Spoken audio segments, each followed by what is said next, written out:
வணக்கம். இன்றைய விவாத மேடையில் நான் எடுத்திருக்கும் தலைப்பு, அப்பல்லோ மருத்துவமனை தலைவர் அவர்கிட்ட சில கேள்விகள் கேட்க விரும்புறேன். ரொம்ப அற்புதமான கற்பனை கதை எழுதியிருக்கிறதா என் மனதுக்கு பட்டது. ஒரு ஆங்கில நாளிதழ்ல அவரு இந்த தகவல்கள வெளியிட்டிருக்காரு ஒரு கட்டுரையா. என்ன சொல்லியிருக்காரு அப்படின்னா, 22ஆம் தேதி அப்பல்லோ மருத்துவமனையில மறைந்த முன்னாள் முதலமைச்சர் ஜெயலலிதா அவங்க அனுமதிக்கப்பட்டாங்க. அதுல இருந்து இவரு தீவிரமா தொடர்ந்து சிகிச்சை அளிச்சாங்க. 2 மாதங்களும் சென்னைய விட்டு அவர் வெளிய போகல. முடிஞ்ச அளவு எல்லாத்தையும் இவரோட நேரடி பார்வையில தான் செஞ்சாங்க அப்படிங்கிறத சொல்லியிருக்காரு. நான் கேள்வி எழுப்ப விரும்புற விஷயம் என்ன அப்படின்னா, இதுக்கடுத்து அவர் கூறியிருக்க கதையில இருந்தான். ஜெயலலிதா அவங்க மரணம் அடையறதுக்கு முன்னாடி ஒரு முறை இவங்க ஹைதராபாத் போக வேண்டியது இருந்ததாம். அதுவும் ஒரு நாள் பயணம் தானாம். புறப்படுறதுக்கு முன்னாடி அவரை நேரில் போய் பார்த்திருக்காரு. பார்த்துட்டு "நல்லா இருக்கீங்களா?" அப்படின்ட்டு கேட்டிருக்காரு. "நல்லா இருக்கேன்" அப்படின்ட்டுருக்காங்க. பார்த்து புன்னகையோடலாம் வரவேற்றிருக்காங்க. அதே சமயத்துல அவங்க தொலைக்காட்சியில சினிமா பார்த்துட்டு இருந்தாங்களாம். இவரு சொல்லியிருக்காரு, "நான் ஹைதராபாத்தில் இருந்து திரும்பி வரும்போது எழுந்து நடமாடுவீர்கள்" அப்படின்னு சொல்லிட்டு போயிருக்காரு. ஹைதராபாத்தில் இருந்து அவர் திரும்பி வந்ததும், ஜெயலலிதா டிஸ்சார்ஜ உறுதி செஞ்சிடலாம் அப்படிங்கிற எண்ணத்துல தான் இருந்தேன் அப்படின்னு சொல்லியிருக்காரு. வந்ததும் அது குறித்து முடிவெடுக்கலாம் அப்படின்னு யோசிச்சுட்டு புறப்பட்டேன். நம்பிக்கையோடு ஹைதராபாத் போனேன். ஆனால் அங்கிருந்து திரும்பியதும் ஜெயலலிதாவுக்கு கார்டியாக் அரெஸ்ட் என்றதும் நொறுங்கி போனேன் அப்படின்னு சொல்லியிருக்காரு. தீவிரமா அவர கண்காணிச்சதா நீங்க சொல்லியிருக்கீங்க. அந்த அரெஸ்ட் வர்றதுக்கான எந்த ஒரு அறிகுறியும் தென்படவில்லை அப்படின்னு ஒரு பாயிண்ட்டும் சொல்லியிருக்கீங்க. கார்டியாக் அரெஸ்ட் வந்த அடுத்த நொடியே மருத்துவ குழு சிகிச்சையை தொடங்கிவிட்டது அப்படின்னு ஒரு பாயிண்ட் சொல்லியிருக்கீங்க. எக்மோ சிகிச்சை அளிக்கப்பட்டு பிழைத்து வீடு திரும்புகிறார்கள். ஆனால் துரதிர்ஷ்டவசமாக மேடம் சிஎம் விஷயத்துல அது நடக்கல அப்படின்னு நீங்க சொல்லியிருக்கீங்க. நீங்க அவரைப் பற்றி புகழ்ந்து கூறிய வார்த்தைகளை நான் இதில் குறிப்பிடவில்லை. ஏனென்றால் அது என் விவாதத்துக்கு உகந்த விஷயங்கள் அல்ல. அது இருக்கட்டும். இப்ப நான் உங்ககிட்ட கேட்க வேண்டிய கேள்வி என்ன அப்படின்னா, ஒட்டுமொத்த தமிழகமும் ஜெயலலிதாவிற்கு என்ன நிகழ்ந்தது அப்படிங்கிற கேள்விய அடுக்கடுக்கா கேட்டுக்கிட்டே இருக்கோம். அவங்க டிவி பார்த்துக்கிட்டு இருக்காங்க அப்படிங்கிறப்ப, டிவி பார்த்துட்டு இருந்தாங்கங்கிறத வீடியோ பதிவு பண்ணியிருக்கீங்களா? புகைப்படம் எடுத்திருக்கீங்களா? அதை ஏன் வெளியிடல? நடைப்பயிற்சி வழங்கப்பட்டு கொண்டு வருகிறது அப்படின்னு நீங்க சொல்லியிருக்கீங்க. நீங்க ஹைதராபாத் போயிட்டு வந்தோனே அவங்க நடமாடுவாங்க அப்படின்னு நீங்க சொல்றீங்க இப்ப. அப்ப நடைப்பயிற்சி வழங்கப்படலையா நீங்க ஹைதராபாத் கிளம்பும்போது? நல்லா பேசுறாரு அப்படின்னு சொல்றீங்க. அவங்க கிட்டலாம் நீங்க பேசியிருக்கீங்க. புன்னகையோட வரவேற்கிறாங்கங்கிறாங்க. அந்த புன்னகையோட ஒரு புகைப்படத்தை ஏன் வெளியிடல? ஏன் வெளியிடவில்லை? இதற்கு என்ன பதில் உங்களிடம்?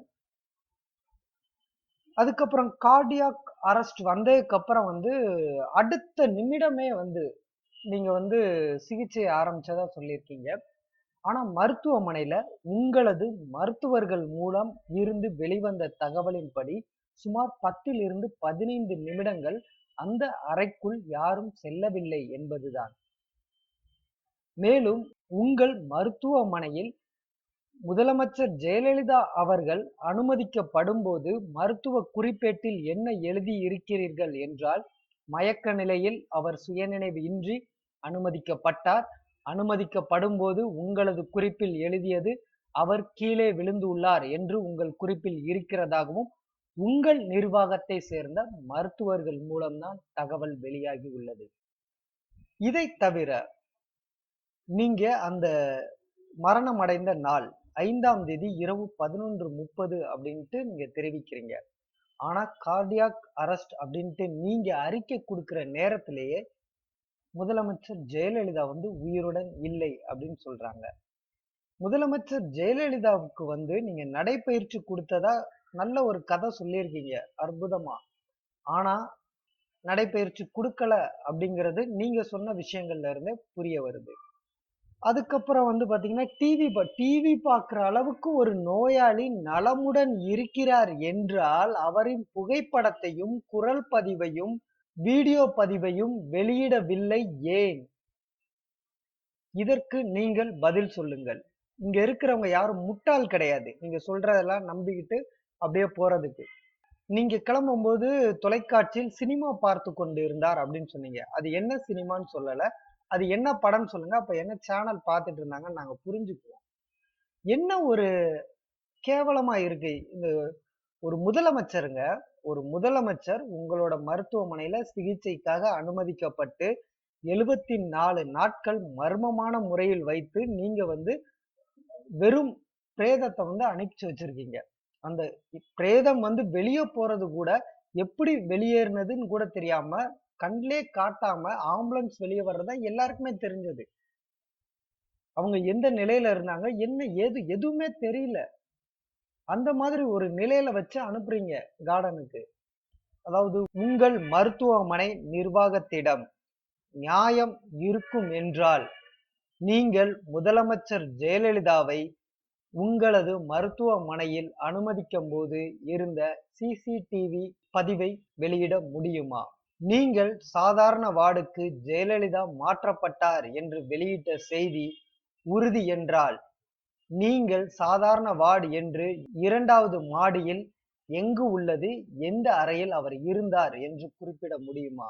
2வது மாடியிலும் உங்களது மருத்துவமனையில் சிசிடிவி இருக்கின்றது.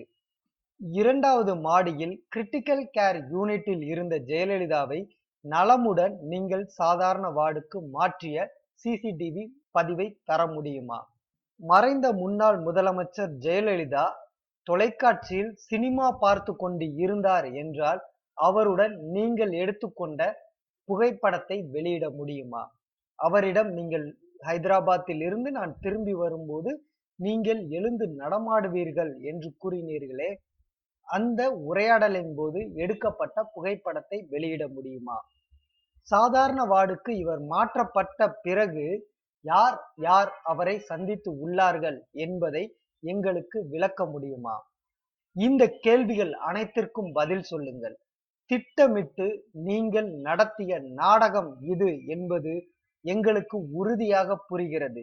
அதற்கு சப்பைக்கட்டு கட்டும் விதமாக ஆங்கில நாளிதழ்களில் எழுதுவதை நிறுத்திவிட்டு எங்களது சந்தேகத்தை தீர்க்கும் முயற்சியில் ஈடுபடுங்கள் என்ற வேண்டுகோளோடு இந்த விவாத மேடையை முடிக்கின்றேன்.